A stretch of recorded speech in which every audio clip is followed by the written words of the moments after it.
joined the local paper, and I was doing film reviews and then album reviews, and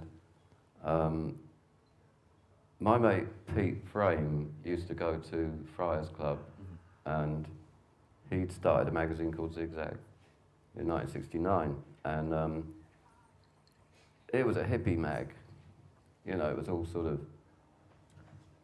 it was a good hippie mag. I mean, it was all the good stuff like Quicksilver Messenger Service, and it was my ambition to write for Zigzag. You know, I really wanted to, you know, do this kind of music writing thing, because I've been reading Lester Bangs. You're right, okay. All those. NME was good then. It wasn't a, you know, sixth form magazine like it is now. Is it still around NME now? Oh yeah, yeah. Is it still as shit as it's been for the last 20 years? Yeah. No, it's worse. It's going to be on the internet. This. Yeah, oh yeah, it's going to be on the internet. No, it's all right, you know. It caters to its crowd, you know. Yeah, it does all right, you know, for the kids who are going to festivals for the first time. I'm sure it's fine. God, I had that experience this summer of watching Reading Festival on TV and looking at it, and for the first time saying to Helen, my wife, was like, fucking hell, look at the state of the kids, and they're all about 12. She was like, no, they're not, they're all in their mid-20s. Oh. No, I mean, I thought that writing about music was an art form back then, instead of a way to make money as a hack. And I've always, I mean, I'd be writing for the Independent or something now, you know, and making loads of money for writing like 2 inches of words every week, you know, if I'd wanted to get on that corporate thing. But Zigzag was the first monthly music magazine. You know, it was kind of a, had swearing in it, and it was funny, and it cared about the music, and it was like an underground mag. Yeah. And Pete gave it to me. When punk came along, he said this reminded him of why he got into music, right. Which was ripping up seats in the local cinema to Jerry Lee Lewis, you know, that kind of madness that Pete was Mott the Hoople's first champion. I mean, he was the first one to mention them. So he really felt that kind of, he might have been into, you know, the laid-back California sound, but he also cared about the passion of rock and roll, and then he saw that in punk. He went to interview the Damned, and they tried to cut his beard off, you know, and stuff like this. And he went to see the Clash, and they all loved him, you know, because he's still my main influence as a writer, and he gave me the mag, and my first front cover was the Slits, and that was part of the Clash thing, and it just went from there. And the next 5 years was going on the road with every punk band that was coming over. All right, go on, right. Okay, so let's start a list then. Go on. You went on the road with whom? Well, the Clash for a start. Yeah. I mean, that started with, and I've got to show you this. That's a CD of the Clash at Leeds University on the 27th of October, 1977. 35 years ago, is that? Yeah. No, 36 years ago. Yeah. So, we've got to read the track listing, haven't we? Yeah, they started with London's Burning, after which Joe shouted out, "Come on, you fuckers." And then they did Complete Control.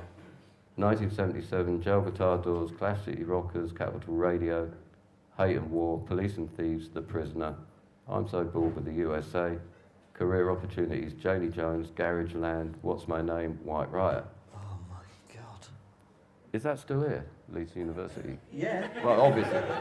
Yeah. I know that is, yeah. Yeah, the gigs aren't as good as that though, anymore. No, I'm in the hall. Yeah, the hall's still there, yeah, I think. Kris, was Don Letts on that tour? Playing the reggae before the band came on? No, I mean, to my recollection, Don, I may be wrong, but he DJ'd at the Roxy and everything. Yeah, that's right. I thought he went on, somebody was playing. No, I mean, the Clash didn't start using a DJ till 1979. and that was Barry Myers, Scratchy. And Don might have done tapes and stuff, but he was never like the tour DJ. Yeah, that was the Roxy, because he didn't have any punk records to play, because there weren't any. So he played reggae. And Don, you know, as he'll probably tell you when he comes here, you know, he invented the punky reggae party, which Bob Marley picked up on, etc. You know, but no, he never, I can't recall him. He was filming it, wasn't he, at that time? Yeah, it Yeah. was, yeah. Don was making the punk rock movie. That's right. You know, Don, he wasn't going on tour with bands, he was working it, you know, sort of playing reggae. Well, yeah, he was at Acme, wasn't he? Yeah, I got these winkle pickers from him. Not these, but they're not winkle. Not them, No, but I got these brilliant 50s winkle pickers. They were about 10 back then. But that's the first time I met Don. He was playing reggae in the shop. And Acme Attractions, it was down on King's Road. Yeah. And he was playing it there. But I mean, it's kind of like a massive family is the way because the Slits were involved. Because last night I saw Leo, who was the roadie for the Slits. He's a Dread. He's now in Dread Zone, and he was in Basement 5. But he was roadieing for the Slits, and you know, it was all this crossover. And I thought that was very, very. That sort of reached the peak with Big Audio Dynamite, Nick's band after the Clash. Yeah. So I want to get back to this list. So there's the Clash. Oh, this yeah. is the list that you went out. You went out on tour for those 5 years. The Clash. Well, it was longer than that. Yeah, well, you know, give or take. But as an editor, Yeah, is it right? Okay. the Ramones. We did we played here, there, with the Ramones. Yeah. That was in 1977. Blondie. I did a book about them last year, so Yeah, I picked yeah. Blondie there. Yeah. And then all manner of bands that were kind of, they go on to, Susie and the Banshees, that was always a good one. Yeah. Constantly on the road covering what these bands were up to, and things were so different then. You know, it was just a different world, and there was a circuit of bands, and they were just playing places like Leeds University. You know, the Clash had a really good relationship with Leeds. We got banned from is the Dragonara Hotel still here? Yes, well, it's not called the Dragonara, but it's, yes, I remember it as the Dragonara. It's the Hilton now, isn't it? Is it the Hilton? Well, no, this is on the London Calling tour, the 16 tons jaunt, and that was where, in the bar, because 2 years earlier we'd been there, I think, and they set fire to Lester Bangs, because he was covering the tour for NME. That's right, yeah. It was 77.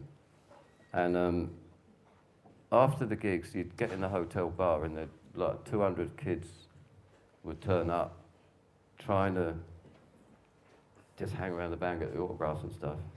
And half of them would end up sleeping in the band's rooms because they picked this up from Mott, where you open up the back door Yeah. and you let them in. And it was kind of all from Mott, you know. Mott would never let anyone not get into the gig. And if someone was stuck, they couldn't get their last train, then they'd end up on the floor. And now bands blame health and safety for that. Oh, yeah.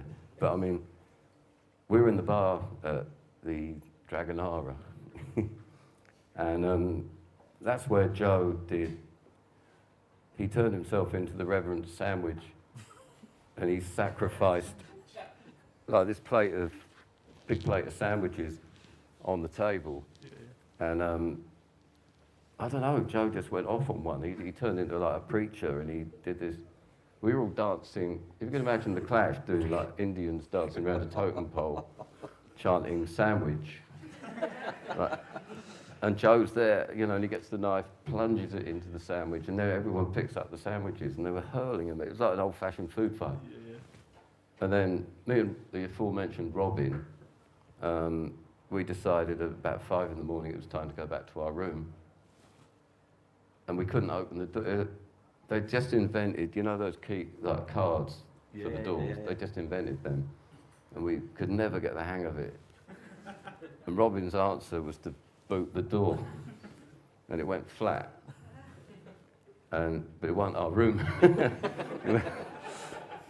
There was a naked businessman who sprang out of bed. With his beige slacks hanging over the edge of a chair, yeah. And, I mean, they didn't know what to do with us two, so they got him another room. And I woke up with the cleaner, with the vacuum, hoovering around. I was lying on the door that he kicked in. And we got thrown off the tour for like 3 days. We got suspended. So we hit a pub, which was just up from the Dragonara. I don't know if that's... Scarborough Taps, yeah. Yeah, well, we were in there. For 3 days. More of that, well, we still... Nick sneaked us onto the bus, so we still saw the next day's gig in Bridlington. All right. And then we returned. No, we sneaked back in. But, I mean, nothing but affectionate memories of Leeds with the Clash, and you know, because it always seemed to boot off. I don't know if anyone here saw them when they played. Yes. They were good, weren't they? No, at that point I was 12 and in Thin Lizzy.